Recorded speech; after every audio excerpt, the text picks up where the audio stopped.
Meu nome é Isabela Grupioni. Meu nome é Emily Bastos. Meu nome é Heitor Antônio. Meu nome é Samara Coquito. E o nosso tema é Serviços Ecossistêmicos como Manutenção da Vida nos Oceanos. Nosso trabalho é dividido em sumário, nas partes que contêm resumo, papel dos oceanos na vida do planeta, serviços ecossistêmicos, ameaças aos serviços, gestão pública, conservação dos oceanos e bibliografia.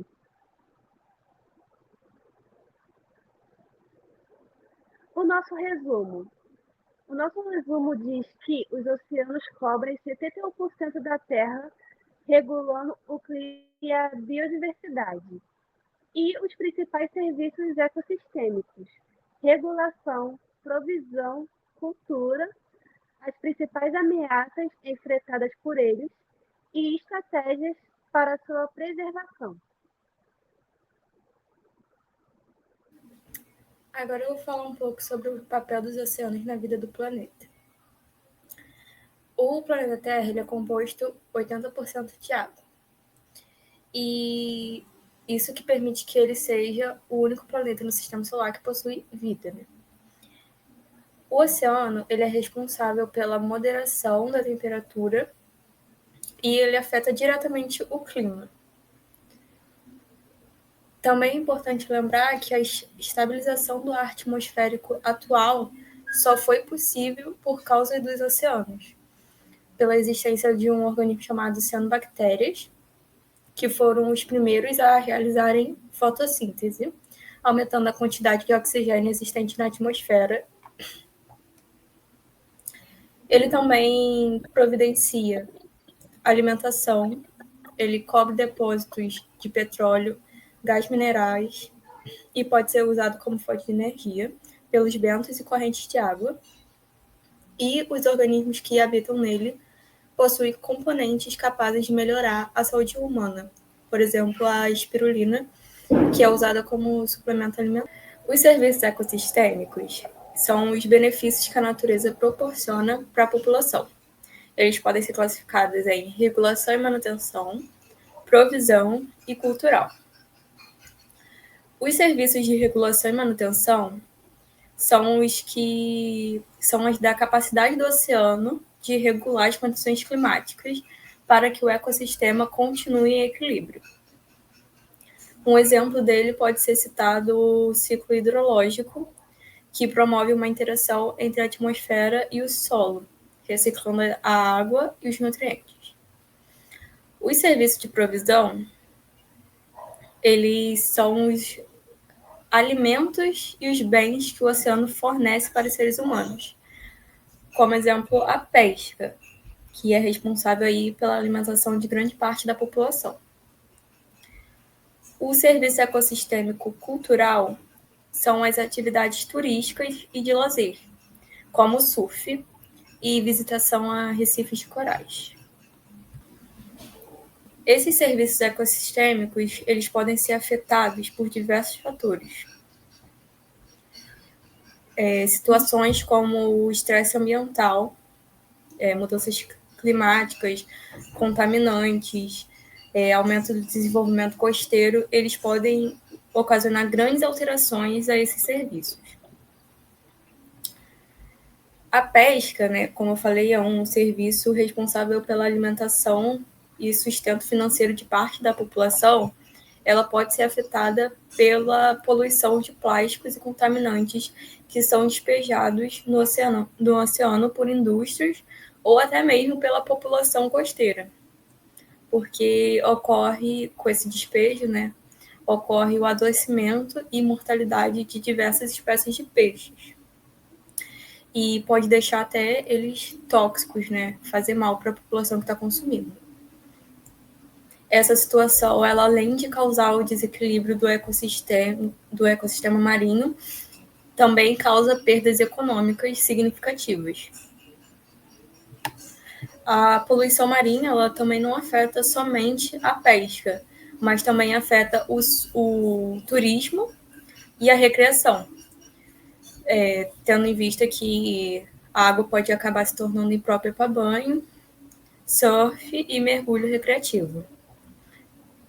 O aumento da quantidade de gás carbônico na atmosfera também interfere nos ecossistemas marinhos, porque esse componente ele é absorvido pelos oceanos e pode causar acidificação.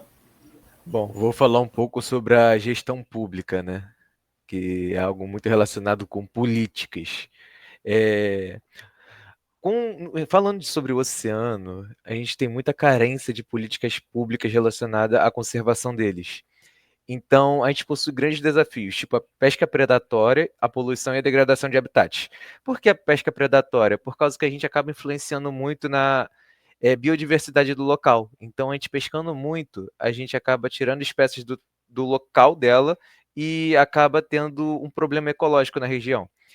A poluição ocasiona na acidificação e também acaba prejudicando o ambiente que está vivendo, né? As medidas necessárias que a gente pode utilizar, que a gestão pública pode utilizar, seria um investimento na ciência, junto com a conscientização de práticas sustentáveis. Mas o que isso tem meio que em mente? É a educação ambiental. A educação ambiental, ela meio que ajuda desde a pessoa, quando é criança, até quando ela se torna um adulto. Existem vários projetos que acabam auxiliando nisso, da pessoa ir à praia e não jogar lixo na praia, por exemplo, e acaba mostrando algumas espécies que são ameaçadas por conta dessa sujeira. Então, a gestão pública tem que investir nessa ciência, em pesquisas e em educação ambiental para poder melhorar essa qualidade dos serviços ecossistêmicos. E o turismo acaba entrando nessa área também, que é o ecoturismo, que muitas empresas, às vezes, ou projetos, fazem o ecoturismo como uma chance, uma fonte de renda para eles, para obter verba projeto e para conscientizar as pessoas sobre a educação ambiental do local. E agora a gente vai falar sobre a conservação dos oceanos. A conservação dos oceanos, a gente sabe que é um desafio global, por causa da influência que esses ecossistemas eles têm no equilíbrio climático, na biodiversidade e na subsistência de milhões de seres humanos. E como a Emily disse, os oceanos eles cobrem cerca de 71% da superfície terrestre e eles são responsáveis por regular o clima global também, ao absorver grandes volumes de dióxido de carbono e o calor, amenizando assim o efeito do aquecimento global. Porém, a gente sabe também que as atividades humanas, como a poluição, pesca excessiva e as mudanças climáticas, são grandes ameaças à saúde desses ambientes marinhos, prejudicando a sua capacidade de fornecer serviços ecossistêmicos essenciais na vida do planeta. A sobrepesca, ela é uma das maiores ameaças da vida marinha. Com muitas espécies de peixes invertebrados, eles acabam enfrentando a extinção devido à captura excessiva. A gente tem também o plástico, que é uma das principais ameaças à biodiversidade marinha, pois mais de 8 milhões de toneladas de plástico elas são lançadas nos oceanos anualmente. Isso afeta a fauna marinha e, consequentemente, as comunidades humanas que dependem desse recurso. E a gente também pode falar sobre o aumento da temperatura da água, que é responsável também por mudanças nos padrões migratórios e de diversas espécies, assim afetando o ecossistema interno e a pesca mundial.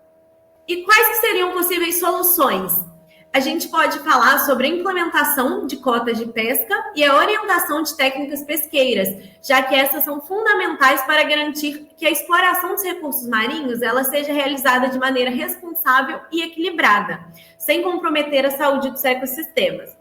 A gente também não pode esquecer do poder que a educação ambiental tem na conservação dos oceanos, porque só assim a gente consegue sensibilizar a população sobre os impactos das atividades humanas nos ecossistemas marinhos e a importância da sua preservação.